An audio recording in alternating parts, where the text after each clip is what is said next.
अस्सलाम वालेकुम, मैं हूं ज़हीर अली। आप देख रहे हैं मेरा YouTube channel toppers online physics academy. तो लेक्चर नंबर 5 में हमने गैस लॉस पढ़ा था, बॉयल्स लॉ पढ़ा था। आज हम डिस्कस करने वाले हैं another gas law is known as Charles law. ठीक है, तो अगर अभी तक आपने मेरे चैनल को सब्सक्राइब नहीं किया तो काइंडली मेरे चैनल को सब्सक्राइब करें, प्रेस द बेल आइकॉन ताकि हर आने वाली वीडियो की इन्फॉर्मेशन आपको मिलती रहे। अपने दोस्तों के साथ शेयर करें ज़्यादा से ज़्यादा ताकि उनको फायदा पहुंच सके। ठीक है, तो now we are discuss about the Charles law. What is the Charles law? Volume of given mass of a gas is directly proportional to temperature at constant pressure.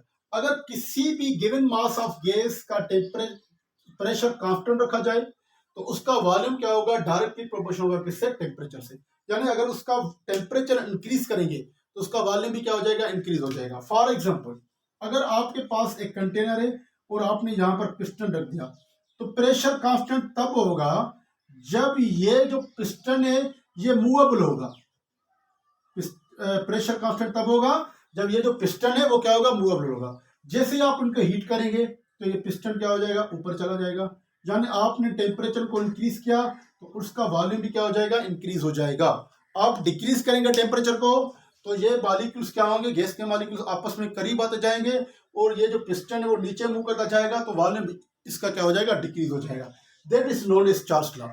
Volume of given mass of a gas is directly proportional temperature at constant pressure. ठीक है, तो proportion की निशानी को simple को हटा के हम कांस्टेंट लगाते हैं। वेयर केस का कांस्टेंट ऑफ प्रोपोर्शनलिटी, प्रोपोर्शन को हटा के मैंने कांस्टेंट लगा दिया तो यहाँ पर टी मल्टीप्लाई में यहाँ पर क्या करेगा? डिवाइड करेगा। v upon T is constant. ठीक है, तो अनदर स्टेटमेंट हो गई कि ratio of volume to temperature, ratio of volume to temperature of gas, temperature of gas is always constant at constant pressure, always constant at constant pressure। तो इन दोनों का जो रेशियो होगा वो हमेशा क्या होगा? कांस्टेंट होगा एट कांस्टेंट प्रेशर पे। ठीक है, तो मैं यहाँ पर लिख देता हूं कि V1 upon T1 is equal to V2 upon T2 is equal to Vn upon Tn and that is always constant at constant pressure. अगर प्रेशर कांस्टेंट होगा तो ratio of volume to temperature हमेशा कांस्टेंट होगा। So this is the another statement of Charles law. जैसे Boyle's law की दो statement थी, हमने डिस्कस किया था लेक्चर नंबर 5 में, और लिंक आपको डिस्क्रिप्शन में गिवन है, वहां से आप गैस लॉ और बॉयल्स लॉ देख सकते हैं। तो ये हो गया क्या? हमारे पास हो गया चार्ल्स लॉ। ठीक है, नाउ अगर हम इसका ग्राफ डिस्कस करें तो लेट सपोज ये हमारे पास है टेम्परेचर और ये हमारे पास है वॉल्यूम। ठीक है, तो किसी ना किसी टेम्परेचर पे 0 डिग्री सेंटीग्रेड टेम्परेचर, अगर मैं कहूं यहाँ पर 0 डिग्री सेंटीग्रेड टेम्परेचर है तो 0 डिग्री सेंटीग्रेड टेम्परेचर पे भी गैस का कुछ ना कुछ वॉल्यूम होगा। अब जैसे ही टेम्परेचर को इंक्रीज करेंगे तो वॉल्यूम भी क्या हो जाएगा? इंक्रीज हो जाएगा। ठीक है, फॉर एग्जाम्पल यहाँ पर V1 T1 है, जहां पर V2 T2 है, तो यहाँ से क्या हो गया? वॉल्यूम भी इंक्रीज हो गया और टेम्परेचर भी इंक्रीज हो गया। जहां पर मैं कह दूं कि टेम्परेचर भी इंक्रीज हो गया और वॉल्यूम भी इंक्रीज हो गया। तो straight line shows that, straight line किसको शो करती है?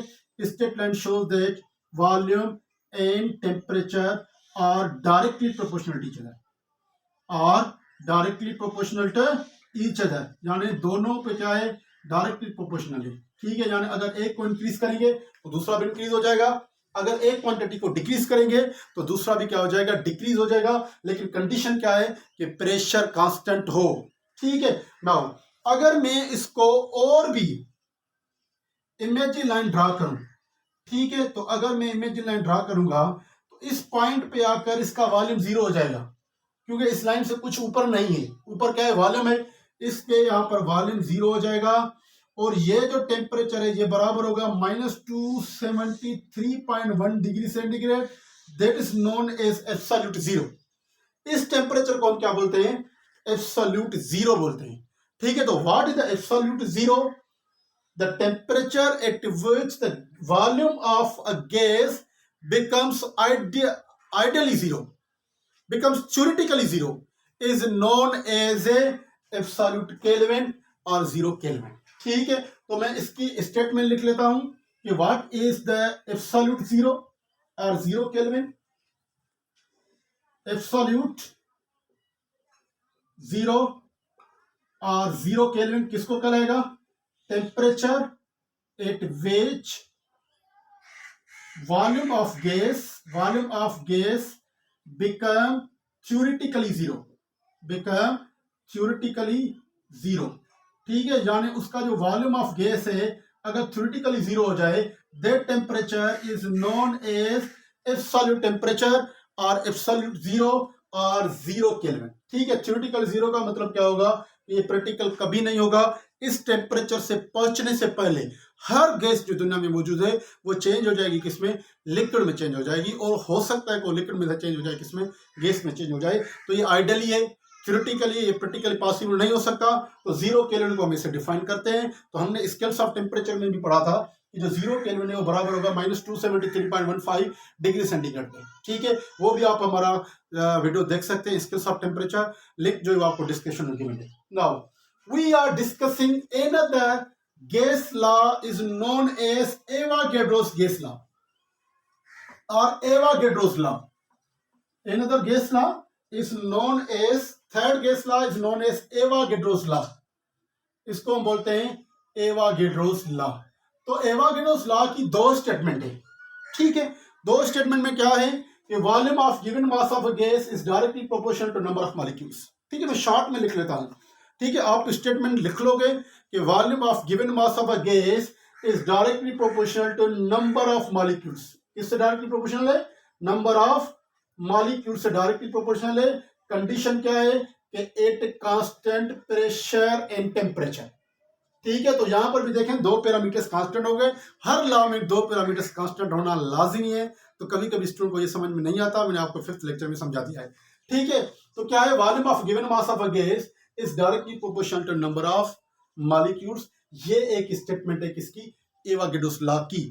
दूसरी स्टेटमेंट क्या है एवोगैड्रो लॉ की, जो दूसरी स्टेटमेंट है एवोगैड्रो लॉ की, वो क्या कहलाती है कि 1 mole of any gas, 1 mole of any gas at STP, STP means standard temperature pressure, means 0 degree centigrade 1 temperature, occupies, कितना वॉल्यूम ऑक्यूपाइज करती है, 22.4 डेसीमीटर क्यूब वॉल्यूम। ठीक है, this is the another statement of gas law, sorry Avogadro's law. Avogadro's law की ये एक और statement है कि अगर आपके पास 1 मोल है गैस का तो 22.4 डेसीमीटर क्यूब ऑक्यूपाई करेगी। कौन से टेम्परेचर पे, स्टैंडर्ड टेम्परेचर एंड प्रेशर पे ये इतना वॉल्यूम ऑक्यूपाई करेगी। तो अगर मैं इसको मीटर क्यूब में लिख दूं तो 1 metre is equal 10 decimetre. So 1 decimetre is equal to 1/10 metre. ठीक है, तो मैं इसको चेंज कर रहा हूं कि वो जो वॉल्यूम है 22.4 डेसीमीटर की जगह पर लिख दूं मैं 1/10 मीटर, ऊपर क्या है, क्यूब है। तो V इज इक्वल 22.4 इंटू 1/10 का क्यूब क्या हो जाएगा 1000, और ये मीटर का क्यूब हो जाएगा मीटर क्यूब। 22.4 को 1000 से डिवाइड करेंगे तो इजी डिवीजन है, 3 मरतबा पॉइंट यहाँ पर आ जाएगी, वॉल्यूम हो जाएगा 0.0224 मीटर क्यूब। तो कभी कभी ये ऑप्शन आ जाता है। ठीक है, तो ये मीटर क्यूब कहलाएगा। तो आप कह सकते हो 1 mole of any gas at STP occupies 22.4 decimetre cube of the volume. ठीक है, किस पे, STP पे, standard temperature pressure mean 0 degree centigrade और 1 atm प्रेशर पे। तो ये 3 लॉस थे जिसको हम गैस लॉस कहते हैं। अब तीनों लॉस को कंबाइन करके हम एक लॉ बनाते हैं, that is known as general gas law, जिसको हम क्या बोलते हैं, जनरल गैस लॉ बोलते हैं। ठीक है, now we are discussing the last gas law, that is known as general gas law। तो जनरल गैस लॉ क्या है, general gas law is defined as combination of Boyle's law, combination of Boyle's law, Charles law and Avogadro's law, and Avogadro's law is known as general gas law, is known as general gas law। ठीक है, तो general gas law क्या है कि तीनों law को combine करें and that law is known as general gas law. आए तीनों लॉस को कंबाइन करते हैं। ये वॉल्यूम का लॉस था, प्रेशर सॉरी पास जो बॉयल्स लॉ था, ये बॉयल्स लॉ है। ठीक है, volume is directly proportional temperature, ये चार्ल्स लॉ है। ठीक है, volume is directly proportional number of particles, this is the Avogadro's law. ये इन तीनों को कंबाइन करेंगे तो ये जो लॉ बनेगा that is known as general gas law. तीनों को कंबाइन करके मैं लिख सकता हूँ 1/P × T × N। ठीक है, ये 1/P हो गया, ये T हो गया, इनटू N हो गया। Means volume is inversely proportional pressure, volume में डायरेक्टली प्रोपोर्शनल टेम्परेचर, वॉल्यूम में directly proportional number of molecules. ठीक है, मैंने तीनों को कंबाइन कर दिया। साइन ऑफ प्रोपोर्शनलिटी यहाँ पर लगाएंगे R, ठीक है, 1/P, यहाँ पर हो गया T, यहाँ पर हो गया N। P यहाँ पर डिवाइड है, यहाँ पर क्या करेगा, मल्टीप्लाई करेगा। PV इज इक्वल टू, मैं इसको अरेंज करके लिख देता हूँ, PV is equal to nRT। This is known as general gas equation. ये क्या है, जनरल गैस इक्वेशन है। तो ये जनरल गैस इक्वेशन का रहेगी। And R is known as universal gas constant. ये क्या है, यूनिवर्सल गैस कांस्टेंट है। तो हम फाइंड करेंगे value of R, universal gas constant in SI system. Different system में डिफरेंट यूनिट होगा, तो हम पहले एसआई सिस्टम में यूज करेंगे। एसआई सिस्टम में क्या होगा, R is equal to PV/NT, PV/NT। तो हम STP पे यूज करें, एट STP पे 0 टेम्परेचर होगा, 0 डिग्री सेंटीग्रेड टेम्परेचर को हम केल्विन में चेंज करेंगे तो ये जाएगा 273 केल्विन। ये हमने स्केल ऑफ टेम्परेचर में पढ़ा था। जो प्रेशर होता है एसआई में 1.0132 इंटू 10⁵ पास्कल होता है। This is a normal atmosphere pressure. ठीक है, जो हम छोटी क्लास में पढ़ के आते हैं कि नॉर्मल एटमॉस्फेयर प्रेशर है। अच्छा, वॉल्यूम हमने अभी लिखा 22.4 मीटर क्यूब होगा, और जो नंबर ऑफ मोल्स होंगे गैस के वो क्या होगा, 1 मोल होगा। क्यों 1 मोल होगा, क्योंकि यहाँ पर मैंने जो वॉल्यूम उठाया है वो 1 मोल का वॉल्यूम उठाया है एट STP। ठीक है, तो now put this value in this equation. Pressure का वैल्यू है 1.0132 इंटू 10⁵। वॉल्यूम का यूनिट है वैल्यू है 0.0224 डिवाइडेड बाय 1 इंटू 273। ठीक है, तो ये बन जाएगा हमारे पास 8.314 किलो जूल पर मोल इंटू केल्विन। ठीक है, ये हमारे पास हो जाएगा value of universal gas constant eight STP, standard temperature pressure पे इन ऐसा सिस्टम। यूनिवर्सल गैस कांस्टेंट का जो वैल्यू है, R का वैल्यू ये हो जाएगा। अब ये यूनिट कैसे आया, ठीक है, तो आप यहाँ पर यूनिट जोल भी लिख सकते हैं। ठीक है, जोल पर मोल इंटू केल्विन, तो लेकिन यहाँ पर किलो जोल होगा क्योंकि 10⁻³ यहाँ पर आ जाएगा। तो यहाँ पर यूनिट क्या है, जोल पर मोल इंटू केल्विन। ठीक है, तो यहाँ से यूनिट निकालें। प्रेशर का यूनिट क्या होगा, न्यूटन पर मीटर स्क्वायर। इसका क्या होगा, मीटर क्यूब। वॉल्यूम का मोल इंटू केल्विन। ठीक है, ये तो आपस में कैंसिल हो गए। Now we know Newton into metre is equal joule, तो यहाँ पर आ गया जोल, ये डिवाइड में मोल, ये डिवाइड में केल्विन। ठीक है, तो ये यूनिट है। अच्छा, कोई और सिस्टम ऑफ यूनिट हो उसमें वैल्यू ऑफ R क्या होगा, आप उसमें वैल्यू ऑफ R फाइंड कर सकते हैं। ठीक है, मैं लिख सकता हूँ इसी R को, R is equal to PV/NT।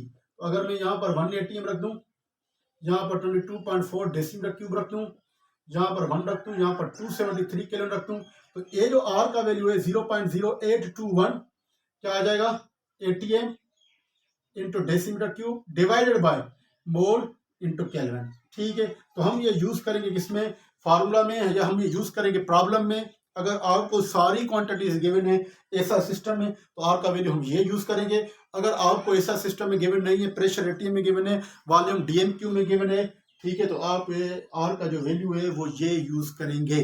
तो there are 2 values of universal gas constant. ये एक और सिस्टम में जिसको आप FPS सिस्टम कह सकते हो, ठीक है, CS सिस्टम भी कह सकते हो, और ये SI सिस्टम में है। तो आपको दोनों वैल्यू याद करने हैं। प्रॉब्लम के कंडीशन पे डिपेंड करेगा कि कौन सा वैल्यू हम यूज करेंगे, जो प्रॉब्लम की डेटा गिवन होगी। ये था हमारा 2 लेक्चर में हो गया गैस लॉस। ठीक है, मिलते हैं एक और न्यू टॉपिक के साथ, तब तक दीजिए मुझे इजाजत। अल्लाह हाफिज।